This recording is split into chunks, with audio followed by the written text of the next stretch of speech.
चलिए, हम लोगों ने कल देखा था कि टाइप्स ऑफ इम्यूनिटी, और इससे पहले भी हम लोगों ने डिस्कस किया था कि जो इम्यूनिटी होते हैं हमारे सेल्स के शरीर के लिए वो इम्पोर्टेंट है, और वो जो इम्यूनिटी है that will also responsible to provide a resistance for the body to protect from the different types of pathogens which are present in our environment. तो इम्यूनिटी क्यों जरूरत है वो हम लोगों ने देखा। इम्यूनिटी कैसे बनता है हमारे सेल्स में ये भी मैंने देखा, और जो कैरेक्टर्स होते हैं वो भी आप लोगों ने थोड़ा बहुत देखा। लेकिन फिर भी मैं कैरेक्टर्स को लेके यहाँ से स्टार्ट करता हूँ कि कैरेक्टर्स जो होते हैं इम्यूनिटी का, उसमें होता है recognition of self versus non self. मतलब हमारे सेल्स की जो इम्यूनिटी होती है it's having the character to discriminate between the self cell, मतलब अपने बॉडी का जो सेल है और जो फॉरेन सेल है दैट्स नॉन सेल्फ, उनके बीच में डिस्क्रिमिनेशन करने का जो कैपेसिटी है that is also called as the recognition of self versus non self. Response जो है स्पेसिफिक होना चाहिए, दैट इज स्पेसिफिक रिस्पांस है किसी भी हमारे सेल्स का जो डिफरेंट जो बहुत सारे ऐसे इम्यून सेल्स हैं उसका अपना स्पेसिफिक वर्क है, स्पेसिफिक काम है, स्पेसिफिक पैथोजेंस के अगेंस्ट में वो काम करता है, इसीलिए रिस्पांस क्या हो वो स्पेसिफिक होना चाहिए। Retain a memory allowing and accelerated second response, मतलब कि फर्स्ट टाइम कोई एक्सपोजर हुआ किसी एंटीजेंस का और उसके अगेंस्ट में जो हमारा बॉडी है वो पहले इम्यूनिटी प्रोवाइड करता है, इम्यूनिटी बना लेता है, और जो सेकंड टाइम अगर उसी तरह के एंटीजेंस अगर वो अगेन वो काउंटर अटैक करते हैं तो उस काउंटर अटैक के कंडीशन में जो मेरा जो मेमोरी सेल है दैट बिकम्स एक्टिवेटेड, और activated memory cells is responsible to activate the humoral antibodies, that is the lymphocytes, and that is the T and T cells, or that B and T cells are responsible to kill the foreign antigens which attack on our body second times. तो उस type के जो sales होते हैं वो primary first time में जो response दे चुके रहते हैं वो मेमोरी हमारे सेल्स में बॉडी में क्या होता है वो रिटेन हो चुका रहता है, और सेकेंड टाइम एक्सपोजर के बाद वो मेमोरी सेल क्या करते हैं कि उस तरह के कॉम्प्लीमेंट सिस्टम को एक्टिवेट कर देते हैं, और वह कॉम्प्लीमेंट सिस्टम जो है कुछ साइटोकाइंस है और केमिकल्स है, वो क्या करता है कि हमारे जो शरीर में जो पैथोजेंस एंट्री करते हैं उसको वो किल कर देता है, इसीलिए कहते हैं retain a memory allowing an accelerated second response, can respond to many different materials, involves lymphocytes and antibody। ये जो lymphocytes है और antibodies है मोस्टली क्या है, ये प्रोटीन्स है, और ये जो प्रोटीन्स है वो क्या करता है हमारे शरीर बॉडी में डिफेंस क्रिएट करता है, और वो जो डिफेंस है that is responsible to kill the foreign molecules that is antigens. तो ये सारे कैरेक्टरिस्टिक फीचर्स हैं इम्यूनिटी के। हमने पढ़ा भी था कल, हम लोगों ने देखा कि टाइप्स ऑफ इम्यूनिटी, इम्यूनिटी कितने टाइप के होते हैं, तो हम लोगों ने बताया भी था कि एक इनेट है और एक एक्वायर्ड इम्यूनिटी है, और उस पर हम लोगों ने ब्रॉड डिस्कस भी किया था। इनेट जो है वो बाय बर्थ होता है, और जो अडेप्टिव होता है आफ्टर द बर्थ होता है कि हम अडेप्ट करता है after the exposure of the foreign molecules from the environment. इस एनवायरनमेंट में आने के बाद जो एक्सपोजर होता है, और एक्सपोजर के बाद हमारे सेल्स में जो इम्यूनिटी डेवलप होता है उसको बोलते हैं एक्वायर्ड इम्यूनिटी। तो इम्यूनिटी में दो टाइप का होता है, that is one is called as the active immunity and second is called as the passive immunity. तो जो एक्टिव इम्यूनिटी है उसके दो टाइप होते हैं। पहला जो टाइप है उसको बोलते हैं नेचुरली एक्वायर्ड एक्टिव इम्यूनिटी, क्योंकि एक्टिव टाइप है तो इसीलिए उसको बोलते हैं एक्टिव इम्यूनिटी, और वो चूंकि नेचुरल होता है इसलिए बोलते हैं नेचुरली एक्वायर्ड एक्टिव इम्यूनिटी। उसी तरह जो आर्टिफिशियली एक्वायर्ड हम करवाते हैं किसी एंटीबायोटिक देने के बाद, या कोई वैक्सीनेशन के बाद, या कोई फॉरेन मॉलिक्यूल्स के अटैक के बाद, जो मान लो कि आर्टिफिशियली उसको एक्वायर्ड किया जाता है, बॉडी उसको अडेप्ट करता है, इसीलिए उस तरह के एक्टिविटी को बोलते हैं आर्टिफिशियली एक्वायर्ड एक्टिव इम्यूनिटी। सबको समझ में आ रहा है ना? सेकेंड है पैसिव इम्यूनिटी। पैसिव का भी फिर दो पार्ट है कि नेचुरली एक्वायर्ड जो पैसिव इम्यूनिटी हो और आर्टिफिशियली एक्वायर्ड पैसिव इम्यूनिटी। तो आइए हम लोग थोड़ा सा देखें स्लाइड को, फिर भी हम आज नहीं कर पाए लेकिन फिर भी देखते हैं आगे जहां से होगा हम स्लाइड से लेकर कंटिन्यू करेंगे। तो immunity having the two types, इनेट and acquired. इनेट के दो टाइप, स्पेसिफिक और नॉन स्पेसिफिक। एक्वायर्ड के भी दो टाइप, एक्वायर्ड में एक पैसिव होगा और एक्टिव होगा। अगर एक्टिव है तो एक्टिव का जो होगा एक्वायर्ड टाइप होगा तो वो नेचुरली एक्वायर्ड पैसिव इम्यूनिटी होगा, और आर्टिफिशियली एक्वायर्ड पैसिव इम्यूनिटी होगा। व्हेयरएज अगर एक्टिव फॉर्म होगा तो वह नेचुरली एक्वायर्ड एक्टिव फॉर्म होगा, और जो आर्टिफिशियली होगा उसको बोलेंगे आर्टिफिशियली एक्वायर्ड एक्टिव इम्यूनिटी। ये क्लासिफिकेशन इम्यूनिटी का आप लोग ड्रॉ कर लिए होंगे तो ठीक है, और इसको याद रखेंगे और इसको कोशिश करेंगे आप लोग अपने टेबल पे ड्रॉ कर लेने का। एक्वायर्ड इम्यूनिटी के दो पार्ट, टाइप्स ऑफ इम्यूनिटी में एक्वायर्ड में मैंने ये कल बताया भी था कि जो नेचुरली एक्वायर्ड है वो एक्टिव है, अभी भी आप लोग इसको स्टडी कर रहे हैं। ये एक्टिव जो इम्यूनिटी है that will form after the infection and contact with the pathogen, that is called as the active type of naturally acquired immunity. Whereas जो passive type होंगे वो passive जो naturally acquired है वो तो क्या है, antibodies passes from mother to fetus via placenta or in infant in her mother, that is called as naturally acquired passive immunity, जो after breastfeeding और mother के placenta से developing fetus में वो directly transfer होता है, वो naturally होता है और इसीलिए उसको बोलते हैं पैसिव इम्यूनिटी। जो आर्टिफिशियली एक्वायर्ड है वो एक्टिव टाइप जो है उसका जो पार्ट है वो है वैक्सीनेशन और डेड और एटेन्यूएटेड पैथोजेंस को अगर बॉडी में जब एडमिनिस्ट्रेटेड करते हैं तो जो एडमिनिस्ट्रेटेड जो एंटीजेंस या और जो वैक्सीन कंटेनिंग जो उसमें प्रेजेंट होते हैं, प्रोटीन्स होते हैं या फिर जो एंटीजेंस प्रेजेंट होते हैं जो पार्शियली किल होते हैं या एटेन्यूएटेड टाइप होते हैं, that will responsible to activate the immunity inside the body. That's why it is called as artificially acquired active immunity. और जो पैसिव होते हैं वो होता है इंजेक्शन ऑफ इम्यून सीरम। मैंने कल बताया था कि जो पर्टिकुलरली इम्यूनोग्लोबुलिन्स को क्या करते हैं हम वो आइसोलेट करते हैं फ्रॉम द प्लाज्मा से, ये बॉडी से प्लाज्मा से आइसोलेट करने के बाद वो पर्टिकुलर इम्यूनोग्लोबुलिन को हम क्या करते हैं, इंट्रोड्यूस करते हैं inside the body. That's why it is called as artificially acquired passive immunity. ये चार्ट आप लोगों को सबको समझ में आ गया? यहाँ से please respond immediately. Yes, sir. Yes, sir. Yes, sir. एक आदमी रिस्पॉन्ड करेगा। अब देखिए नेक्स्ट में देखते हैं, कहते हैं कि a person said to be immune when he possesses a specific protective antibodies or cellular immunity as a result of previous infection or immunization. कहते हैं a person is said to be immune when he possesses, कोई person immune जो है वो क्या होता है, immune जो है वो क्रिएट हो जाता है सेल्स के अंदर। कब होता है कि स्पेसिफिक प्रोटेक्टिव एंटीबॉडीज और cellular immunity as a result of previous infection of immunization. कि पहले तरह के इन्फेक्शंस में अगर बॉडी जो होता है वो अपने अंदर जो प्रोटेक्टिव एंटीबॉडीज हो या जो बहुत सारे से सेल्स हो वो क्या करता है, वो एक्टिवेटेड हो जाता है, उसको बोलते हैं सेलुलर इम्यूनिटी। तो उस तरह से बॉडी क्या होता है, इम्यूनाइज हो जाता है। और वह जो इम्यूनाइज्ड बॉडी है that are now capable to defend against the host into the environment. अगर वो इस तरह का जो कोई होस्ट है जो अगर हमें बॉडी पर वो क्या करता है, अटैक करता हो, तो जो मेरा इम्यूनाइज्ड सेल है, जो इम्यून अब जो हमारे सेल्स के अंदर बिल्डअप हो चुका है, that is responsible to kill the pathogens. तो स्पेसिफिक डिफेंसेस है, तो स्पेसिफिक डिफेंसेस का जो पहला पार्ट है उसको बोलते हैं एक्टिव इम्यूनिटी और जो सेकंड पार्ट है उसको बोलते हैं पैसिव इम्यूनिटी। अभी मैंने आप लोगों ने देखा भी, लेकिन उसको थोड़ा समझ लीजिए कि जो एक्टिव इम्यूनिटी है उसका जो पहला पार्ट है उसको बोलते हैं ह्यूमोरल इम्यूनिटी, उसके बाद है सेलुलर इम्यूनिटी और कॉम्बिनेशन ऑफ द। मैंने ह्यूमोरल के बारे में भी कल चर्चा किया था और सेलुलर के बारे में भी चर्चा किया था। तो बहुत सारे से सेल्स होते हैं जो रिस्पांसिबल होते हैं, जो cell that is NK cell, neutrophil, eosinophil, basophil, ये सारे जो सेल हैं उसको बोलते हैं सेलुलर इम्यूनिटी। लेकिन जो ह्यूमोरल टाइप है वो मोस्टली प्रोटीन होते हैं, केमिकल्स होते हैं, साइटोकाइंस, वो साइटोकाइंस होते हैं। तो वो जो सारी चीजें हैं उसको बोलते हैं ह्यूमोरल टाइप ऑफ इम्यूनिटी। और अगर एक जो कॉम्बिनेशन है थर्ड जो बनाया गया है वो चूंकि दोनों टाइप की एक्टिविटी एक साथ अगर काम करती है, ह्यूमरल टाइप भी अगर काम कर रहा हो, अगर सेलुलर भी काम कर रहा हो, तो उस तरह के कॉम्बिनेशन को बोलते हैं combination of the humoral as well as cellular immunity.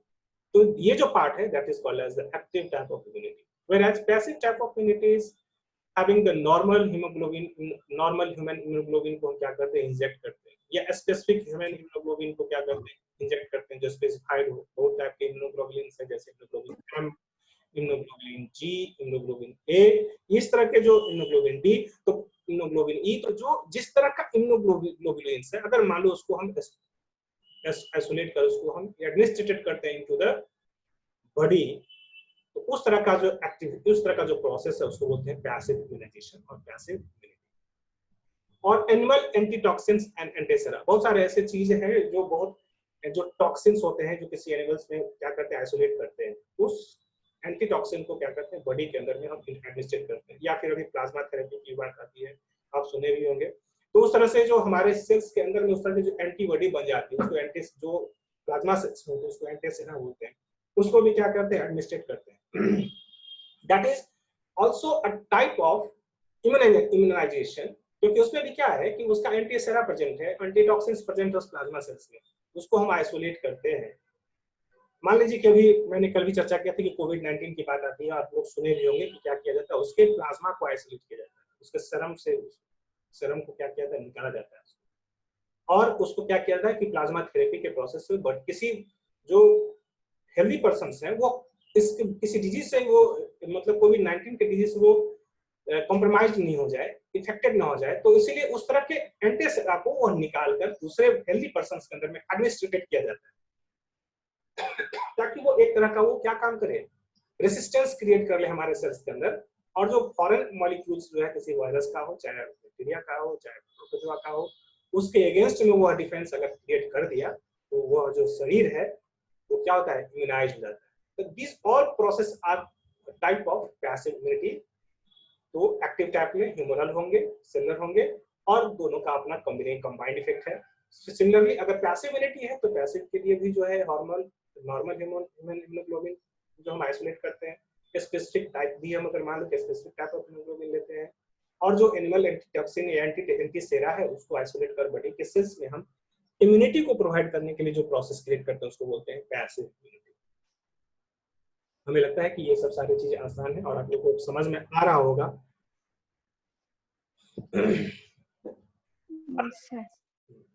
Active immunity देखो कि क्या है। मान लो कि एक an individual develops as a result of infection or by a specific immunization। बहुत बार मैं बोल चुका हूँ कि कोई इंडिविजुअल्स जो है किसी तरह के इन्फेक्शंस के अगेंस्ट में जो है इम्यूनाइज हो जाए, उस तरह की एक्टिविटी को, उस तरह की इम्यूनिटी को बोलते हैं एक्टिव इम्यूनिटी।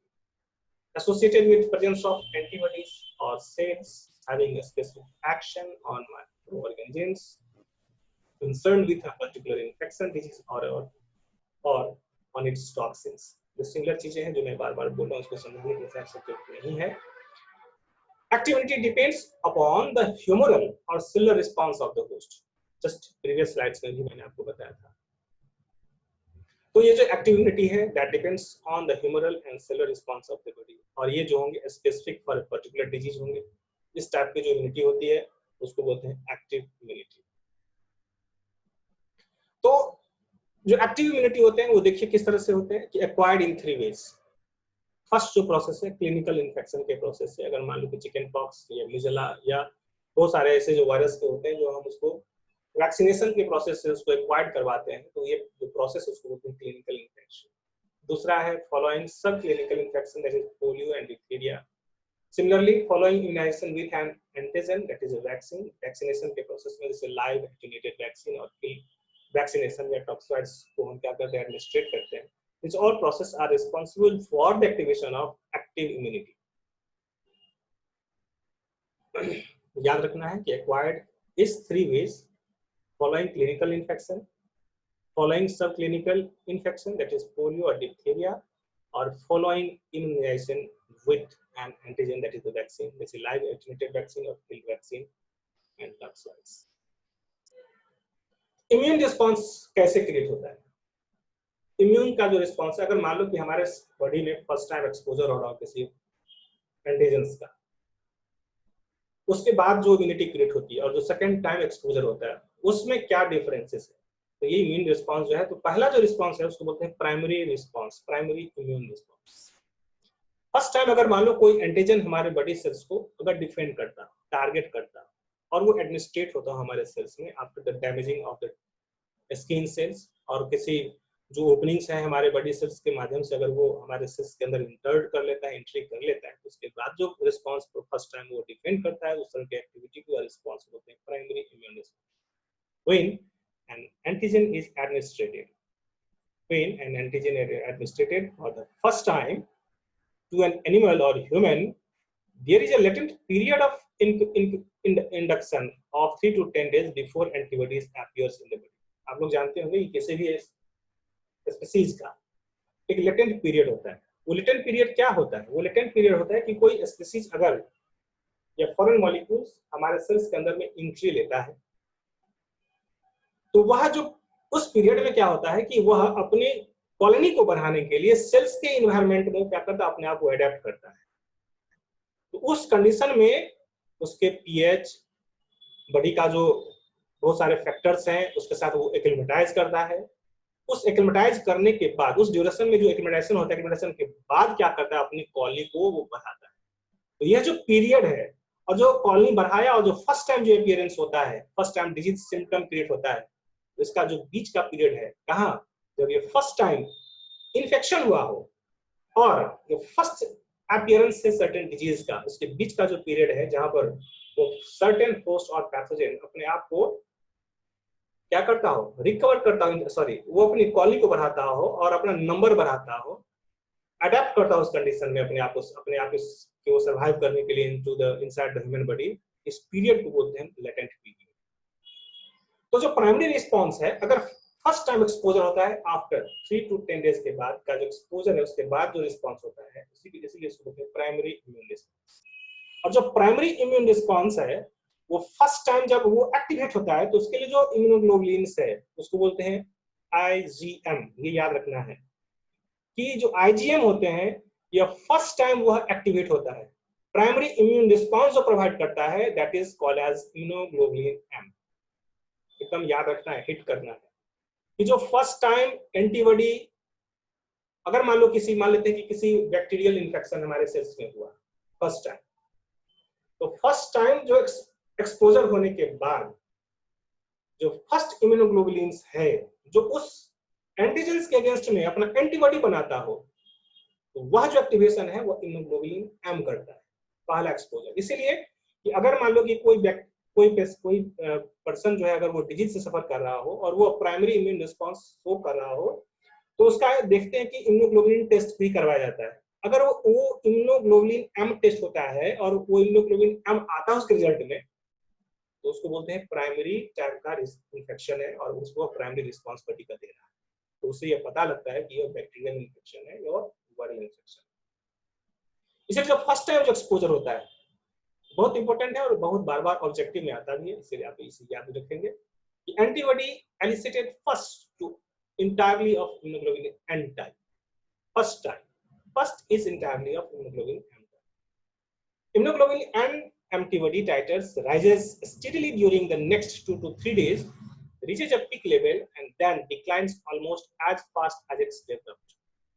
इसका जो पीरियड है वो इन्वर्टेड बेल सेपेट के आसपास होता है, जैसे ग्रोथ कर्व होता है ना, तो उसी तरह का ग्रोथ कर्व होता है इसका इम्यूनोग्लोबुलिन एम का। ये जो फर्स्ट टाइम है वो 2 से 3 दिन के बाद वह उसका जो पिक है वो ग्रेजुअली इंक्रीज करता है। तो पहला जो फेज होगा वो उसको बोलते हैं लैटेंट फेज। हो सकता है इसका ग्राफ ना हो तो मैं आपको नहीं कर पाऊंगा, दिखाएंगे, लेकिन चलिए आपको कहीं मिल जाएगा तो दिखा भी देंगे। तो पहला जो आप लोग याद रखेंगे कि लैटेंट जो पहला फेज होता है उसको लैग फेज बोलते हैं। लैग के बाद जो मिडिल का फेज होता है उसको बोलते हैं एक्सपोनेंशियल फेज, उसके बाद स्टीडी और उसके बाद डिक्लाइन फेज। और डिक्लाइन फेज जैसे वो प्रोग्रेस करता है उसी तरह से वो डिक्लिनेशन उसी ऑर्डर में होता है। तो इसका जो ग्राफ होता है वही ग्रोथ कर्व का इन्वर्टेड, जैसे कि इन्वर्टेड बेल सेपेट स्ट्रक्चर होता है, इसीलिए इसको बोलते हैं immunoglobulin M titres rises steadily during the next 2 to 3 days, reaches a peak level and then declines almost as fast as it's developed. उसी कंडीशन से जैसे वो बढ़ता है उसी कंडीशन से वो ग्रेजुअली क्या होता है, डिक्लाइन कर जाता है।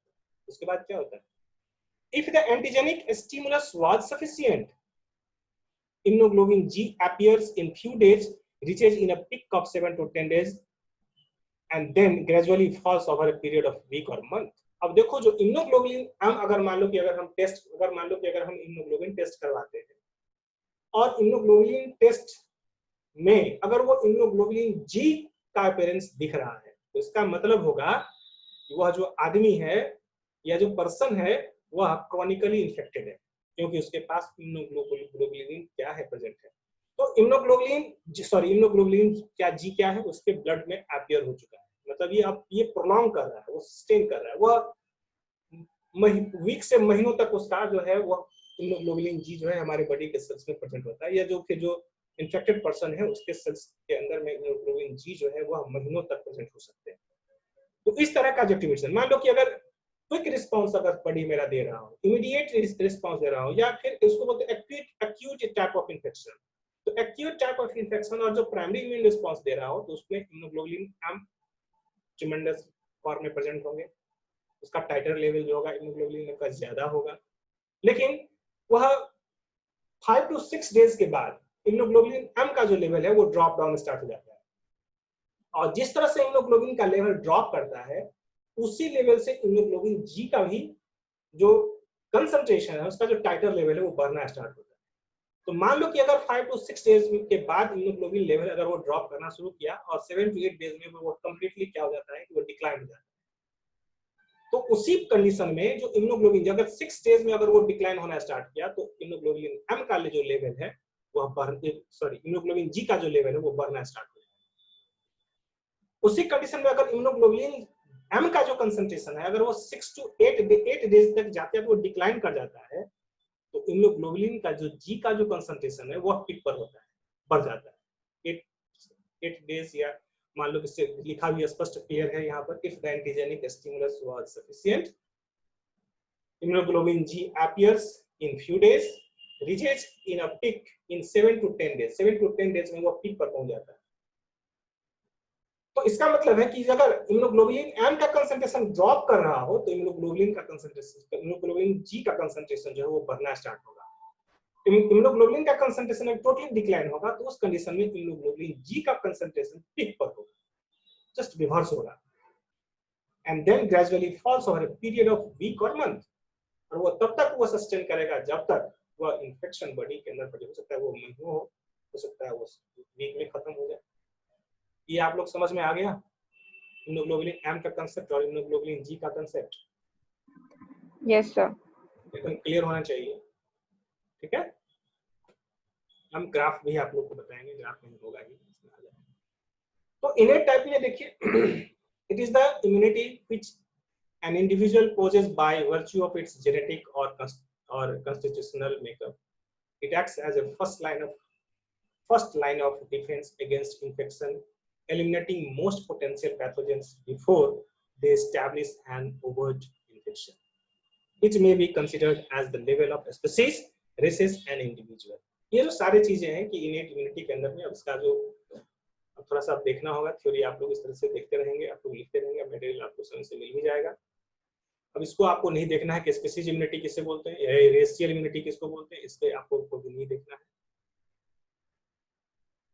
अब देखिए factors influencing the level of innate immunity in an individual. कौन कौन से फैक्टर हैं जो इनेट इम्यूनिटी के इन्फ्लुएंसिंग फैक्टर को वह इफेक्ट करता हो? पहला है एज।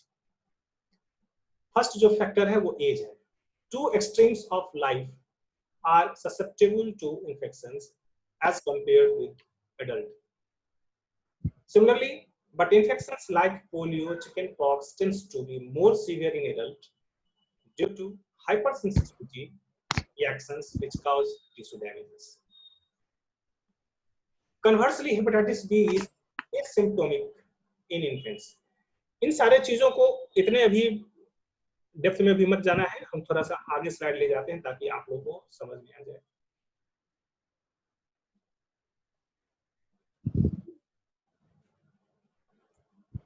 क्या कर रहे हैं? चलिए पहले हम एक्वायर्ड को देख लें ताकि बाद में हम एक चार्ट बना हुआ है तो एक्वायर्ड के बारे में और इनेट और एक्वायर्ड में डिफरेंस को क्रिएट करके हम देख लेंगे तो क्लियर हो जाएगा। एक्वायर्ड इम्यूनिटी के बारे में भी हम लोगों ने चर्चा की है बहुत पहले भी। It can be either natural और artificial immunity. It is the resistance developed in the body against by specific foreign body like bacteria, virus, toxins, vaccines और ट्रांसप्लांटेड टिश्यू। ट्रांसप्लांटेड टिश्यू के बारे में भी मैंने कल आप लोगों को चर्चा किया था कि अगर कोई जो पर्सन है जो ग्राफ्टिंग में सेल की ग्राफ्टिंग करवाता हो या टिश्यू ग्राफ्टिंग करवाता हो तो उस कंडीशन में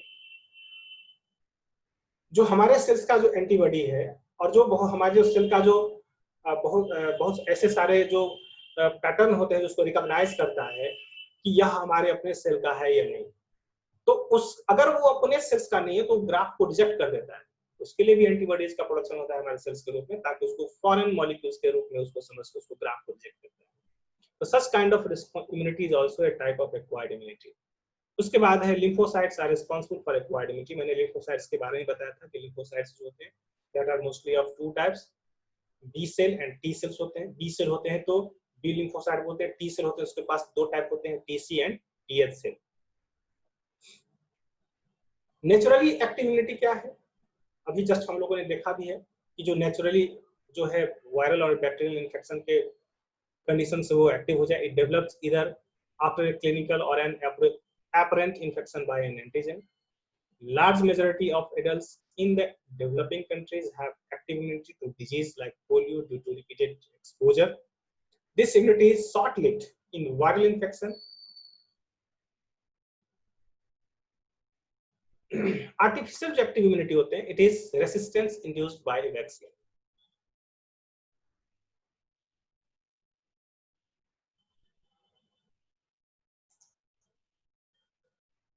आप लोग सुन रहे हो ना?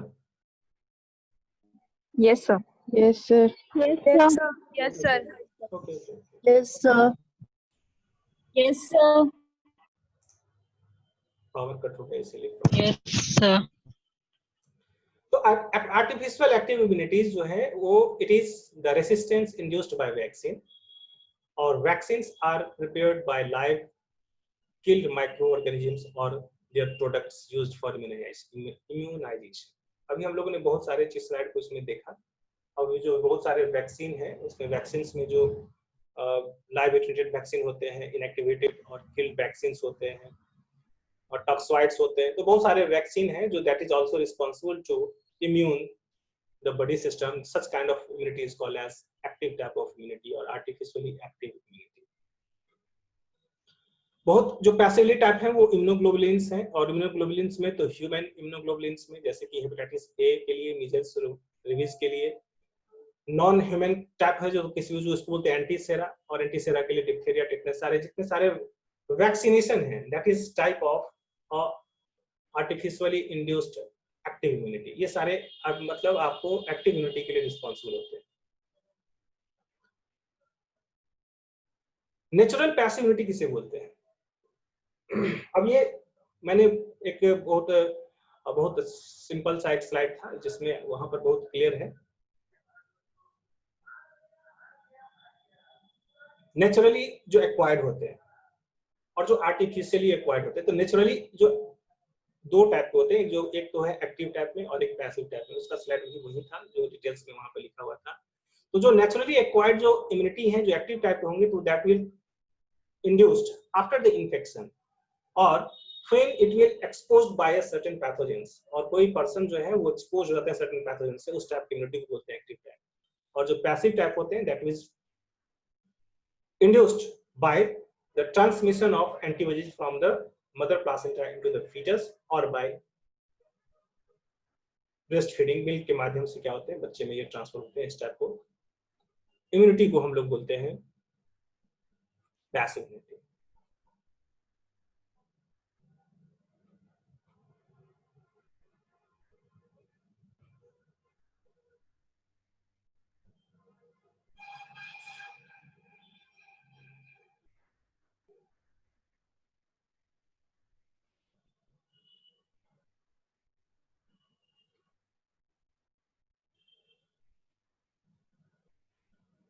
Natural passive immunity that is caused by a resistance passively transferred from mother to the baby, or human colostrum is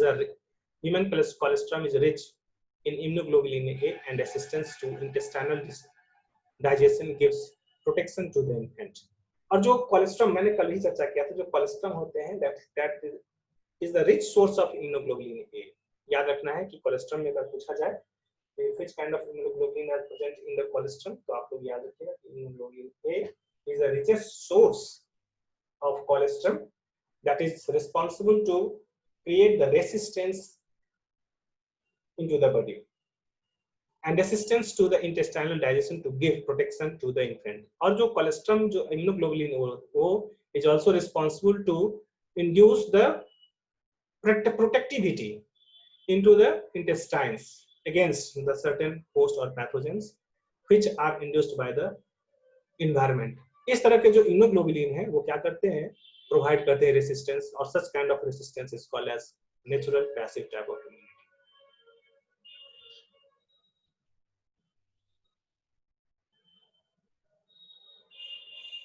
artificially passive immunity जो है वो है resistance passively transfer to the recipient by administration of antibody. Antibody के process से जो transfer होते हैं उसको प्रोसेस को बोलते हैं artificially passive type of immunity.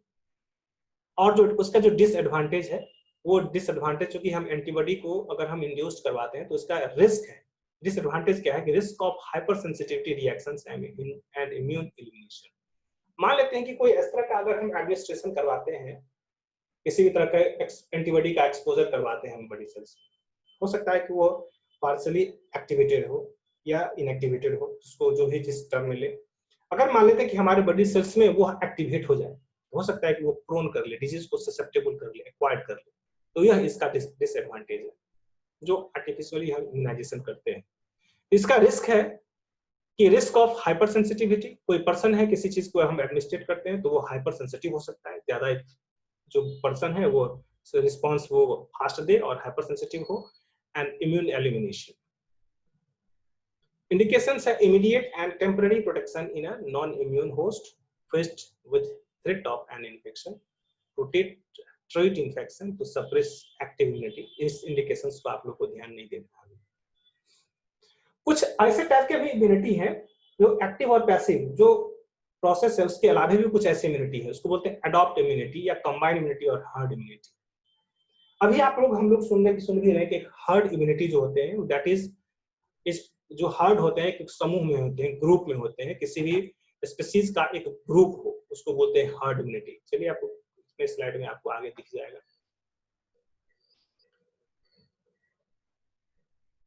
हम लोग इससे पहले भी इस चीज को देख चुके हैं कि नेचुरल और आर्टिफिशियल जो इम्यूनाइजेशन का प्रोसेस है वह एक्टिव नेचुरल एक्टिव टाइप का होगा। तो उसमें जो होते हैं डेथ और recovery with the memory B and T cells. तो इस चार्ट को भी आप लोग को देखना नहीं, हम लोग आगे बढ़ते हैं। देखिए अब differences between the active and passive immunity, this is the most important for to all of you कि ये जो एक्टिव इम्यूनिटी है और जो पैसिव इम्यूनिटी है उसमें मेजर डिफरेंस क्या है, इसको ध्यान रखना। आप लोग इस चार्ट को अगर आप लोग कोशिश हो तो आप लोग याद रखें, लिख लें या जहां से भी हो नोट कर लें। तो जो एक्टिव इम्यूनिटी है that is produced actively by host immune system. Active immunity जो होते हैं कि बॉडी के होस्ट सिस्टम के साथ क्या होते हैं, डेवलप होते हैं। लेकिन पैसिव जो होते हैं वो received passively by the host, वो पैसिवली होस्ट से रिसीव करते हैं। ये बॉडी के सेल्स में एक्टिव होता है, उसको बोलते हैं active immunity produced actively by host immune system. Body का जो होस्ट सिस्टम है वो खुद ही उसको क्या करता है, वो एक्टिवेट करता है, इसलिए इस टाइप की इम्यूनिटी को बोलते हैं एक्टिव इम्यूनिटी। लेकिन जो पैसिव इम्यूनिटी है दैट इज रिसीव किया जाता है, उसको received passively by the host. No participation by host immune system, वो डायरेक्टली जो होस्ट का जो इम्यून सिस्टम है it does not take part in activation of the immune system. ये बहुत मेजर डिफरेंसेस है, इसको याद रखना है कि जो एक्टिव इम्यूनिटी है that will directly activated into the immune system, but in passive immunity it will receive from the host, no participation of the host immune system taken place। second जो differences है वो है induced by infection or by contact with immunogens। जो active immunity है वो किसी तरह के इन्फेक्शन से, चाहे वो बैक्टीरियल हो या वायरल हो या प्रोटोजोन्स के प्रेजेंस में हो, अगर इन्फेक्शन के बाद हमारा जो बॉडी जो है वो डिफेंड करता है, उस तरह की एक्टिविटी को बोलते हैं हम लोग active immunity. whereas conferred by passive immunity में कहते हैं कि conferred by introduction of vaccine। Example बहुत सारे वैक्सीन हैं, उस वैक्सीन को क्या करते हैं वो इंसर्ट करते हैं बॉडी के सेल्स में। सच काइंड ऑफ जो एक्टिविटी है उसको बोलते हैं इम्यूनिटी है, उसको बोलते हैं पैसिव इम्यूनिटी।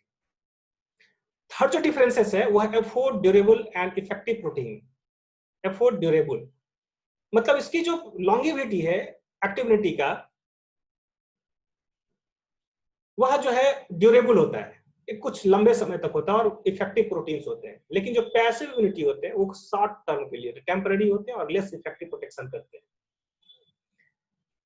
फोर्थ जो डिफरेंस है immunity effective after lag phase. मैंने अभी जस्ट चर्चा किया था कि जो बॉडी जो है हमारा जो डिफेंस सिस्टम है जब वो एक्टिवेट होता है तो जो पहला फेज है वो उसको बोलते हैं लैग फेज, एक्सपोनेंशियल फेज और स्टेशनरी फेज। तो इम्यूनिटी जो है एक्टिव इम्यूनिटी का वह इफेक्टिव हो जाता है फ्रॉम द बिगिनिंग से, that is the immunity effective after lag phase, और immunity effective immediate response create करता है, उसको बोलते हैं पैसिव इम्यूनिटी। तो ये लैग फेज के बाद जो एक्टिव इम्यूनिटी है वो जस्ट लैग फेज के बाद एक्टिव होगा, लेकिन जो पैसिव इम्यूनिटी है वो इमीडिएट एक्शन लेगा, वो लैग फेज से भी स्टार्ट हो जाएगा। एक्टिव इम्यूनिटी का जो फिफ्थ डिफरेंस है, इम्यूनोलॉजिकल मेमोरी प्रेजेंट होगा, सब्सिक्वेंट चैलेंज मोर इफेक्टिव होगा, वो मेमोरी क्रिएट करता है, लेकिन पैसिव इम्यूनिटी में कि नो इम्यूनोलॉजिकल मेमोरी, किसी तरह की मेमोरी इसमें क्रिएट नहीं होती है। 6 में है नेगेटिव फेज में अगर, इसमें जो है एक्टिव फेज में नेगेटिव फेज प्रेजेंट होते हैं, लेकिन इसमें कोई नेगेटिव फेज प्रेजेंट नहीं होता एक्टिव फेज में। 7th है not applicable to immunodeficient host, 7th में जो एप्लीकेशन टू इम्यूनोडिफिशिएंट होस्ट, मैं आपको नेक्स्ट क्लास में टाइम कम है इसलिए उसको बताएंगे भी आगे। used as prophylaxis to increase resistance of the body, इसका जो है used to treat the acute infection, और ये है